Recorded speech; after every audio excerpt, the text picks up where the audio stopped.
வணக்கம். முக்கிய செய்திகள்.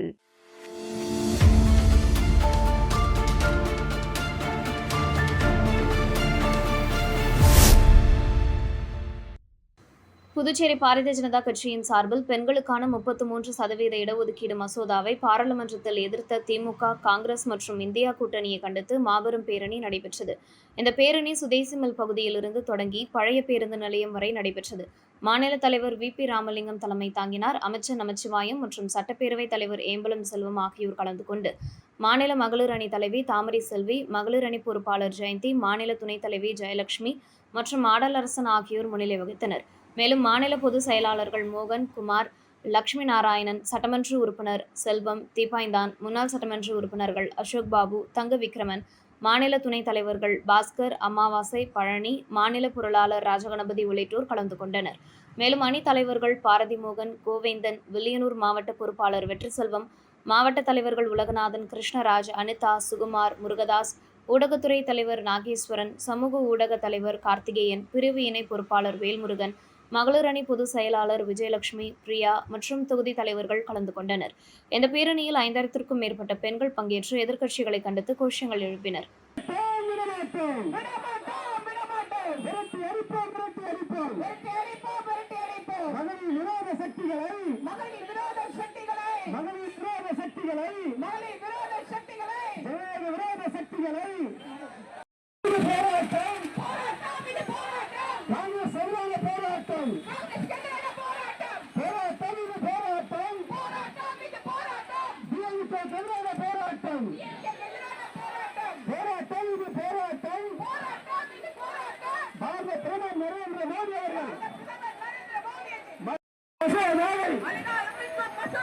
பெற்றுத்தர வேண்டிய போராட்டம், அதிகாரத்தை மகளிருக்கு பெற்றுத்தர வேண்டிய போராட்டம், பெற்றுத் தருவோம், பெற்றுத் தருவோம், பெற்றுத் தருவோம், பெற்றுத் தருவோம், மகளிருக்கு அதிகாரத்தை பாராளுமன்றத்தில் பெற்றுத் தருவோம்.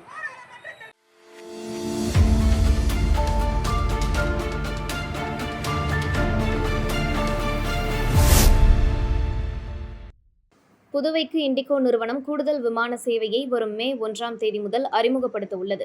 தற்போது பெங்களூரு, புதுவை, ஹைதராபாத், பெங்களூரு வழித்தடத்தில் சிறிய ரக விமான சேவையை இண்டிகோ நிறுவனம் இயக்கி வருகிறது. இந்த நிலையில் பயணிகளின் தேவையை கருத்தில் கொண்டு கூடுதல் விமான சேவைகள் அறிமுகப்படுத்தப்படுவதாக புதுவை விமான நிலைய இயக்குநர் ராஜசேகர் ரெட்டி தெரிவித்துள்ளார். இதுகுறித்து அவர் வெளியிட்டுள்ள செய்திக்குறிப்பில், பெங்களூருவில் இருந்து காலை 10:10 மணிக்கு புறப்படும் விமானம் காலை 11:15 மணிக்கு புதுவை வந்தடையும். பின்னர் அந்த விமானம் காலை 11:35 மணிக்கு புதுவையிலிருந்து புறப்பட்டு மதியம் 12:15 மணிக்கு பெங்களூரு சென்றடையும். அதேபோல் ராஜமுந்திரியிலிருந்து காலை 9:55 மணிக்கு புறப்படும் விமானம் ஹைதராபாத்தை காலை 11:15 மணிக்கு சென்றடையும். அங்கிருந்து காலை 11:45 மணிக்கு புறப்படும் விமானம் மதியம் 1:40 மணிக்கு புதுவை வந்தடையும். தொடர்ந்து விமானம் மதியம் 2 மணிக்கு புறப்பட்டு பிற்பகல் 3:15 மணிக்கு பெங்களூரு சென்றடையும். மேலும் பெங்களூருவிலிருந்து மாலை 4 மணிக்கு புறப்படும் விமானம் மாலை 5:10 மணிக்கு புதுவை வந்தடையும். பின்னர் புதுவையிலிருந்து மாலை 5:30 மணிக்கு புறப்படும் விமானம் இரவு 7:20 மணிக்கு ஹைதராபாத் சென்றடையும். அங்கிருந்து இரவு 7:50க்கு புறப்பட்டு இரவு 9:05 மணிக்கு ராஜமுந்திரி சென்றடையும். இந்த புதிய விமான சேவைகள் மூலம் பிராந்திய இணைப்பு மேம்படுத்துவதுடன் புதுவையில் இருந்து பிற நகரங்களுக்கு விமான பயணத்திற்கான வளர்ந்து வரும் தேவையும் பூர்த்தி செய்யப்படும் என தெரிவிக்கப்பட்டுள்ளது. மேலும் இந்த விமான இணைப்புகள் புதுவை பிராந்தியத்தின் பொருளாதார வளர்ச்சிக்கும் துணை புரியும் என விமான நிலைய இயக்குநர் தெரிவித்துள்ளார்.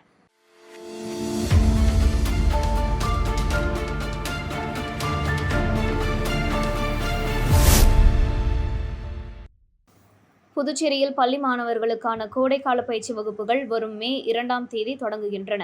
இதுகுறித்து பள்ளிக்கல்வி இயக்கக துணை இயக்குநர் கௌரி வெளியிட்டுள்ள செய்திக்குறிப்பில், கோடை விடுமுறையை முன்னிட்டு பள்ளிக்கல்வி இயக்கத்தின் ஜவஹர் சிறுவர் இல்லம் சார்பில் பரதம், கிராமிய நடனம், வாய்ப்பாட்டு இசை, வயலின், வீணை, மிருதங்கம், ஓவியம், கைவினை, கிட்டார், கீபோர்ட், ட்ரம்ஸ், டாக்வாண்டோ உள்ளிட்ட கலை மற்றும் விளையாட்டு பயிற்சிகள் நடத்த சிறப்பு ஏற்பாடுகள் செய்யப்பட்டுள்ளன.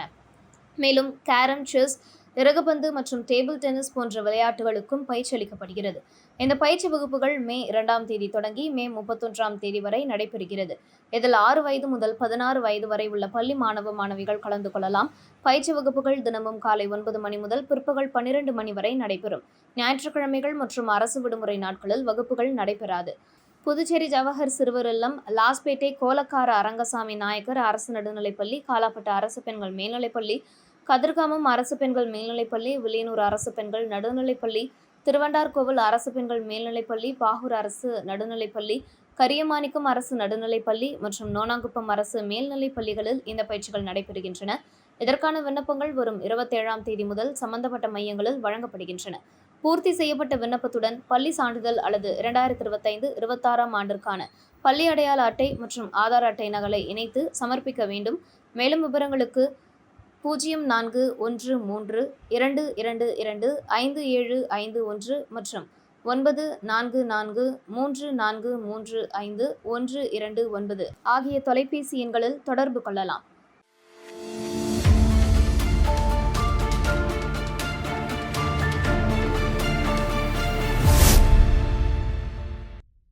புதுச்சேரி சுற்றுலா தலங்களில் முக்கியத்துவம் வாய்ந்த வில்லியனூர் மாதா கோவிலில் உண்டியலை உடைத்து பணம் திருடப்பட்ட சம்பவம் பெரும் பரபரப்பை ஏற்படுத்தியுள்ளது.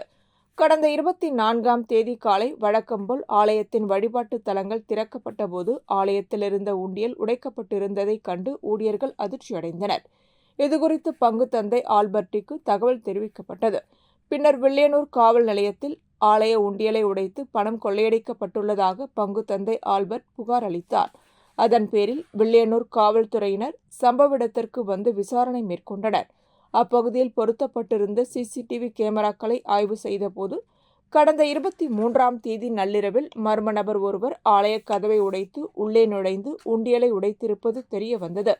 மேலும் காவல்துறையினர் மேற்கொண்ட விசாரணையில் ஆலயத்தின் பின்பக்க கதவை இரும்பு கம்பியால் உடைத்து உள்ளே புகுந்து உண்டியலில் இருந்த சுமார் 50,000த்திற்கும் மேற்பட்ட பணத்தை திருடி சென்றிருக்கலாம் என தெரிய வந்துள்ளது. மேலும் பல நாட்களாக ஆலயத்தை கண்காணித்து இந்த திருட்டு சம்பவத்தில் ஈடுபட்டிருக்கலாம் என்றும் போலீசார் சந்தேகிக்கின்றனர். இந்த சம்பவம் தொடர்பாக வில்லியனூர் காவல்துறையினர் மற்றும் குற்றப்பிரிவு காவல்துறையினர் தீவிர விசாரணை மேற்கொண்டு வருகின்றனர். எப்பொழுதும் மக்கள் நடமாட்டம் அதிகம் காணப்படும் மாதா கோவில் பகுதியில் இந்த திருட்டு சம்பவம் நடைபெற்றிருப்பது பொதுமக்களிடையே அச்சத்தையும் பரபரப்பையும் ஏற்படுத்தியுள்ளது.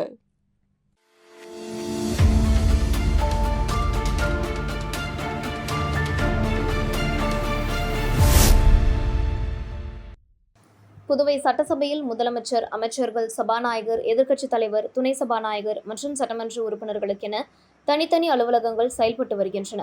இந்த அலுவலகங்களில் தினமும் தொகுதி மக்கள் நேரில் சந்தித்து கோரிக்கைகள் மற்றும் குறைகளை தெரிவிப்பது வழக்கமாக இருந்து வந்தது. இதனால் சட்டசபை வளாகம் அலுவலக நேரங்களில் எப்போதும் பரபரப்பாக காணப்பட்டது. இந்த நிலையில் கடந்த மார்ச் 15ஆம் தேதி சட்டசபை தேர்தல் தேதி அறிவிக்கப்பட்டதை தொடர்ந்து தேர்தல் நடத்தை விதிகள் அமலுக்கு வந்தன. இதையடுத்து அமைச்சர்கள் மற்றும் சட்டமன்ற உறுப்பினர்கள் தங்களது அலுவலகங்களை மூடிவிட்டு தேர்தல் பணிகளில் ஈடுபட்டனர். மேலும் அரசு பயன்பாட்டில் இருந்த வாகனங்களும் அரசு செயலரிடம் ஒப்படைக்கப்பட்டன. இதற்கிடையில் கடந்த 9ஆம் தேதி தேர்தல் வாக்குப்பதிவு நிறைவடைந்தது. வரும் மே 4ஆம் தேதி வாக்கு எண்ணிக்கை நடைபெறவுள்ளது.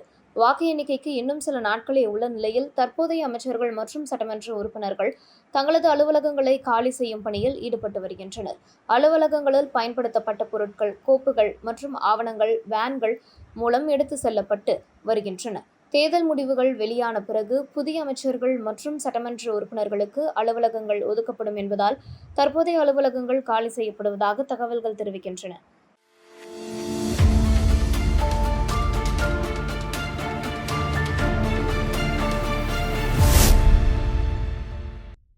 புதுச்சேரியின் பல்வேறு பகுதிகளில் தெருவோர செல்லப்பிராணிகளின் எண்ணிக்கை அதிகரித்து வருவதால் பொதுமக்களின் பாதுகாப்பு கேள்விக்குறியாகியுள்ளது. குறிப்பாக முதியவர்கள் மற்றும் குழந்தைகள் தெருவோர செல்லப்பிராணிகள் துரத்துவதாக தொடர்ந்து புகார்கள் எழுந்து வருகின்றன. இந்த நிலையில் பொதுமக்களின் பாதுகாப்பை உறுதி செய்யும் நோக்கில் உழவர்கரை நகராட்சி நிர்வாகம் தெருவோர செல்லப்பிராணிகளை பிடித்து கருத்தடை செய்யும் பணிகளை தீவிரப்படுத்தியுள்ளது. இதற்காக பிரத்யேக கால அட்டவணையும் வெளியிடப்பட்டுள்ளது.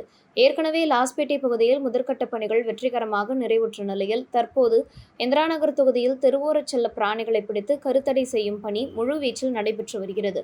நகராட்சி நிர்வாகம் வெளியிட்டுள்ள அட்டவணைப்படி மே 7ஆம் தேதி முதல் காலாப்பட்டு தொகுதி, மே 18ஆம் தேதி முதல் கதிர்காமம் தொகுதி, ஜூன் 4ஆம் தேதி முதல் தட்டாஞ்சாவடி தொகுதி, ஜூன் 19ஆம் தேதி முதல் காமராஜர் நகர் தொகுதி மற்றும் ஜூலை 1ஆம் தேதி முதல் உழவர்கரை தொகுதிகளில் தெருவோர செல்ல பிராணிகளை பிடித்து கருத்தடை செய்யும் முகாம்கள் நடைபெறவுள்ளன.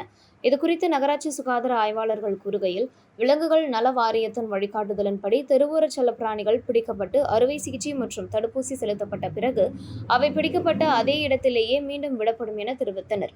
விலங்குகளின் மனநிலை மாற்றம் மற்றும் புதிய இடங்களில் ஏற்படும் மோதல்களை தவிர்க்கவே இந்த நடைமுறை பின்படுத்தப்படுவதாகவும் கூறினர். உழவர்கரை நகராட்சியில் இந்த நடவடிக்கைக்கு பொதுமக்கள் வரவேற்பு அளித்துள்ளனர். இருப்பினும் கருத்தடை பணிகளுடன் சேர்த்து வெறிநாய் கடி தடுப்பூசிகளும் முறையாக செலுத்தப்பட வேண்டும் என சமூக ஆர்வலர்கள் வலியுறுத்தியுள்ளனர்.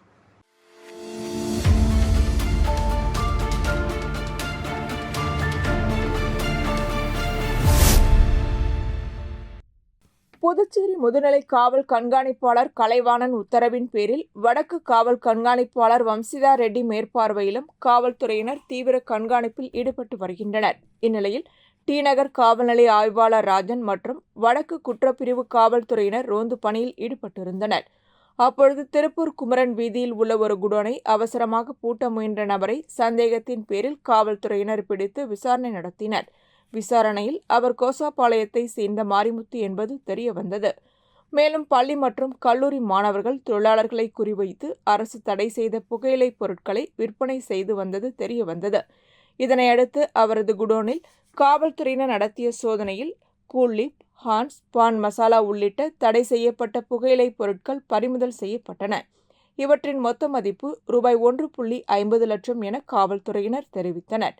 இச்சம்பவம் தொடர்பாக டி நகர் காவல் நிலையத்தில் வழக்கு பதிவு செய்யப்பட்டு மாரிமுத்து கைது செய்யப்பட்டு சிறார் நீதி சட்டத்தின் கீழ் அவர் மீது நடவடிக்கை எடுக்கப்பட்டுள்ளது. தடை செய்யப்பட்ட பொருட்களை பறிமுதல் செய்து குற்றவாளியை விரைந்து கைது செய்த தனிப்படை காவல்துறையினரை முதுநிலை காவல் கண்காணிப்பாளர் மற்றும் வடக்கு பிரிவு காவல் கண்காணிப்பாளர் பாராட்டினர்.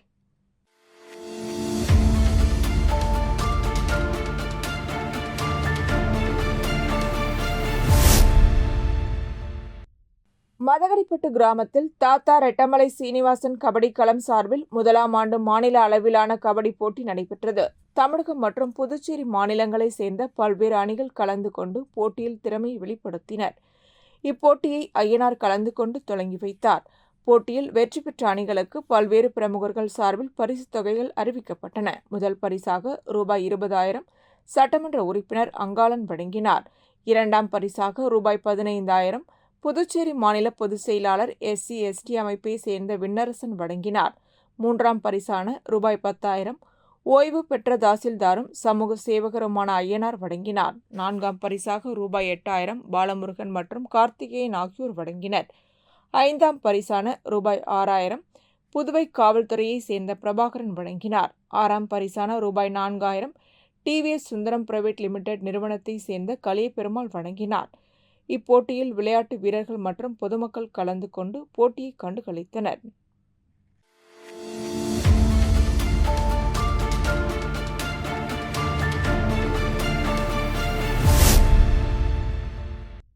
காரைக்கால் திருநள்ளாறு தர்பணேஸ்வரர் கோவிலில் உள்ள சனீஸ்வர பகவான் ஆலய யானை பிரகிருதி கோடை வெயிலின் தாக்கத்தால் கோவில் குளத்தில் இறங்கி குளித்து குளிர்ச்சியடைந்தது. கடும் வெயிலால் உடல் சூடு அதிகரித்த நிலையில் யானை பிரகிருதி தண்ணீரில் திளைத்து மகிழ்ச்சியுடன் குளித்தது. இதனை காண அங்கிருந்த பக்தர்கள் மற்றும் பொதுமக்கள் திரண்டனர். யானையின் இந்த இயல்பான செயல்பாடு அனைவரின் கவனத்தையும் ஈர்த்தது. திருநள்ளாறு கோவில் யானை பிரகிருதி கோடை காலங்களில் உடல் சூட்டை தணிக்க அடிக்கடி கோவில் குளத்தில் இறங்கி குளிப்பது வழக்கமான ஒன்றாகும். இந்த காட்சி பக்தர்களிடையே மகிழ்ச்சியை ஏற்படுத்தியது.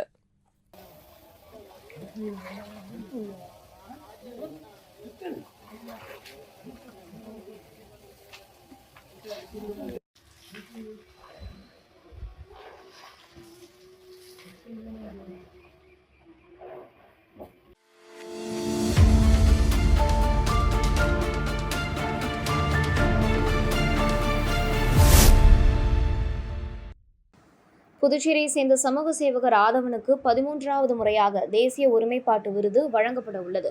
பள்ளிப்பருவம் முதல் கடந்த 47 ஆண்டுகளாக இளைஞர் நலன், சமூக பணி மற்றும் இலக்கியத் துறைகளில் தொடர்ந்து சேவையாற்றி வரும் ஆதவன் புதுச்சேரி தேசிய இளைஞர் திட்டத்தின் மாநில தலைவராகவும் செயல்பட்டு வருகிறார். சமூக சேவைக்காக மத்திய அரசின் தேசிய விருதை பிரதமரிடம் பெற்றவர் என்பதும் குறிப்பிடத்தக்கது.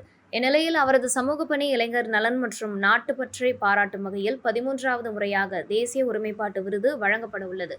இந்த விருது வழங்கும் விழா வரும் மே 11ஆம் தேதி புதுடெல்லியில் உள்ள விஸ்வ யுகேந்திரா என்ற சர்வதேச இளைஞர் மையத்தில் நடைபெறுகிறது. இந்திய அளவில் சமூக பணி மற்றும் மக்கள் சேவையில் சிறந்து விளங்குபவர்களை கௌரவிக்கும் வகையில் பல்வேறு மாநிலங்களை சேர்ந்த சமூக பணியாளர்களுக்கு இந்த விருது வழங்கப்படுகிறது. அதில் புதுச்சேரியை சேர்ந்த ஆதவன் தேர்வு செய்யப்பட்டுள்ளார். 13வது முறை தேசிய விருது பெறும் ஒரே சமூக சேவகர் என்ற பெருமையையும் ஆதவன் பெற்றுள்ளார். மேலும் உலகளவில் 3 சர்வதேச விருதுகளும் மற்றும் 60க்கும் மேற்பட்ட பல்வேறு விருதுகளையும் அவர் பெற்றுள்ளார். இந்தியாவின் சார்பில் 43 நாடுகளுக்கு பிரதிநிதியாக சென்று பங்கேற்றவர் என்பதும் குறிப்பிடத்தக்கது. சமூக சேவையுடன் கவிஞர், பட்டிமன்ற பேச்சாளர், செய்தி வாசிப்பாளர் மற்றும் நிகழ்ச்சி ஒருங்கிணைப்பாளராகவும் ஆதவன் திகழ்கிறார். தமிழ், இந்தி, ஆங்கிலம், பிரெஞ்சு, ஜெர்மன், ரஷ்யன் உள்ளிட்ட பல மொழிகளில் பேசும் திறன் கொண்டவர் என்பதும் அவரது தனி சிறப்பாகும்.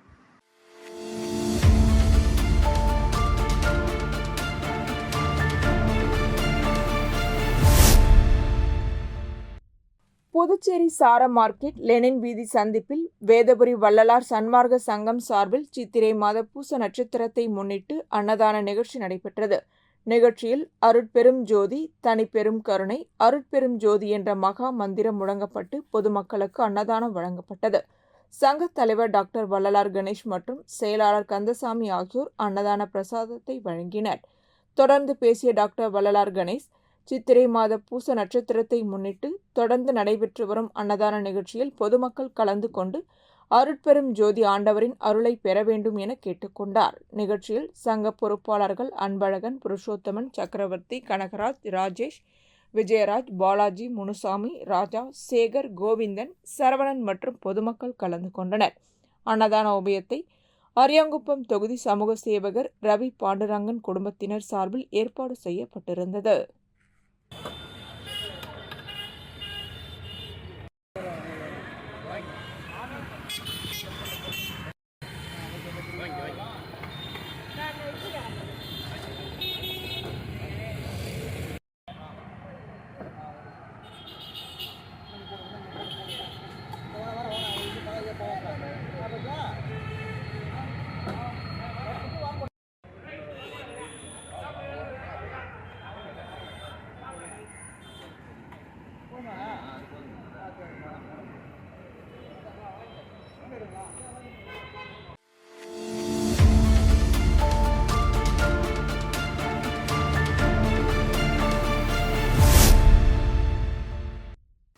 புதுச்சேரி சிவாஜி சிலை அருகே கிழக்கு கடற்கரை சாலையில் அமைந்துள்ள கோட்டுக்குப்பம் பகுதியில் குப்பைகள் மற்றும் கோழி இறைச்சி கழிவுகள் கொட்டப்பட்டு வருவதால் கடும் துர்நாற்றம் வீசி பொதுமக்கள் மற்றும் வாகன ஓட்டிகள் கடும் அவதிக்குள்ளாகி வருகின்றனர். புதுச்சேரியின் முக்கிய சுற்றுலா மற்றும் போக்குவரத்து சாலைகளில் ஒன்றாக கருதப்படும் கிழக்கு கடற்கரை சாலையில் தினமும் ஏராளமான வாகனங்கள் சென்று வருகின்றன. இந்த நிலையில் கோட்டுக்குப்பம் பகுதியில் சாலையோரத்தில் குப்பைகள் மற்றும் கோழி இறைச்சி கழிவுகள் தொடர்ந்து கொட்டப்பட்டு வருவதாக அப்பகுதி மக்கள் குற்றம் சாட்டுகின்றனர். குறிப்பாக கோழி இறைச்சி கழிவுகள் திறந்த வெளியில் கொட்டப்படுவதால் கடும் துர்நாற்றம் வீசுவதுடன் சுகாதார சீர்கேடும் ஏற்பட்டு வருகிறது. வெயிலின் தாக்கம் அதிகரித்துள்ள நிலையில் கழிவுகளில் இருந்து வரும் துர்நாற்றம் மேலும் அதிகரித்து அந்த வழியாக செல்லும் வாகன ஓட்டிகள் மற்றும் பொதுமக்கள் மூக்கை பிடித்தபடி செல்லும் நிலை ஏற்பட்டுள்ளது. மேலும் குப்பைகள் நீண்ட நாட்களாக அகற்றப்படாமல் கிடப்பதால் தெருநாய்கள் மற்றும் கால்நடைகள் அங்கு திரண்டு வருகின்றன. இதனால் வாகன விபத்து அபாயமும் அதிகரித்துள்ளதாக பொதுமக்கள் தெரிவிக்கின்றனர். அத்துடன் ஈக்கள் மற்றும் கொசுக்கள் பெருகி அருகிலுள்ள குடியிருப்புகளில் வசிக்கும் மக்கள் சிரமத்துக்கு ஆளாகி வருகின்றனர். இப்பகுதி சுற்றுலா பயணிகள் அதிகம் வரும் இடமாக உள்ளதால் இந்த சுகாதாரமற்ற நிலை புதுச்சேரியின் பெயருக்கும் பாதிப்பு ஏற்படுத்தும் என சமூக ஆர்வலர்கள் கவலை தெரிவிக்கின்றனர். எனவே சம்பந்தப்பட்ட நகராட்சி மற்றும் சுகாதாரத்துறை அதிகாரிகள் உடனடி நடவடிக்கை எடுத்து குப்பைகள் மற்றும் இறைச்சி கழிவுகளை அகற்றி இனி இதுபோன்ற கழிவுகள் கொட்டப்படாத வகையில் கண்காணிப்பு நடவடிக்கைகளை தீவிரப்படுத்த வேண்டும் என பொதுமக்கள் மற்றும் வாகன ஓட்டிகள் கோரிக்கை விடுத்துள்ளனர்.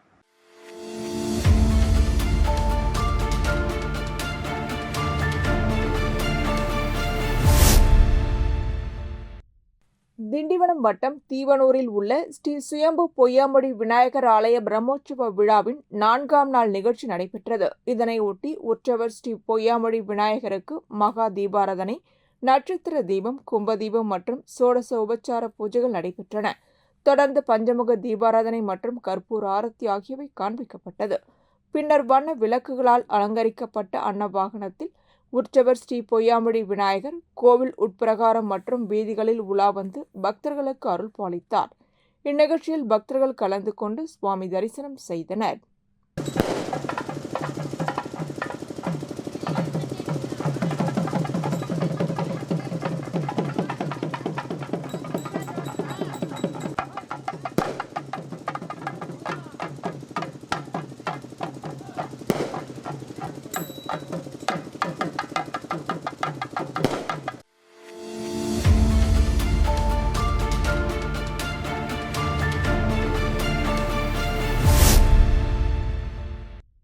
புதுச்சேரி எல்லைப்புள்ளி சாவடியில் உள்ள சாரதாம்பாள் கோவில் வளாகத்தில் சத்குரு தியாகராஜ சுவாமிகளின் 51ஆம் ஆண்டு ஜெயந்தி விழா சிறப்பாக நடைபெற்றது. சாரதாம்பாள் கோவில் ஸ்ருங்கேரி சிவகங்கா மடத்தில் நடைபெற்று வரும் இந்த விழா வரும் 26ஆம் தேதி வரை நடைபெறுகிறது. விழாவையொட்டி பல்வேறு ஆன்மீக மற்றும் இசை நிகழ்ச்சிகள் நடத்தப்பட்டு வருகின்றன. இதன் ஒரு பகுதியாக சாரதா கலா மந்திர் மாணவர்களின் கலை நிகழ்ச்சிகள் நடைபெற்றன. தொடர்ந்து ஸ்ரீ தியாகராஜ சுவாமிகளின் ஜனன உற்சவ நிகழ்ச்சி நடைபெற்றது. மேலும் சங்கீத பூஷணம் மற்றும் கலைமாமணி பொன் சண்முகம் குழுவினரின் மங்கள இசை நிகழ்ச்சி நடைபெற்றது. இதையடுத்து பிரபல சங்கீத வித்வான்கள் மற்றும் விதூஷிகள் இணைந்து கோஷ்டி கானமாக பஞ்சரத்ன கீர்த்தனைகள் வழங்கினர். இந்த இசை நிகழ்ச்சியில் சென்னை சீனிவாசராவ் வயோலா, புதுச்சேரி சங்கரி முருகானந்தம் வயலின், நெய்வேலி ஸ்கந்த சுப்பிரமணியம் மிருதங்கம் மற்றும் மடிப்பாக்கம் முரளி கடம் வாசித்து நிகழ்ச்சியை சிறப்பித்தனர். இந்த விழாவில் இசை ஆர்வலர்கள் மற்றும் பக்தர்கள் கலந்து கொண்டு ரசித்தனர்.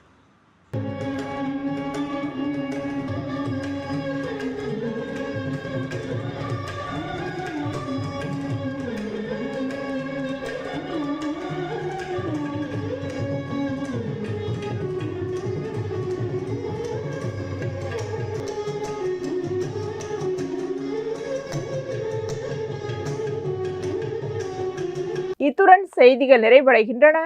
வணக்கம்.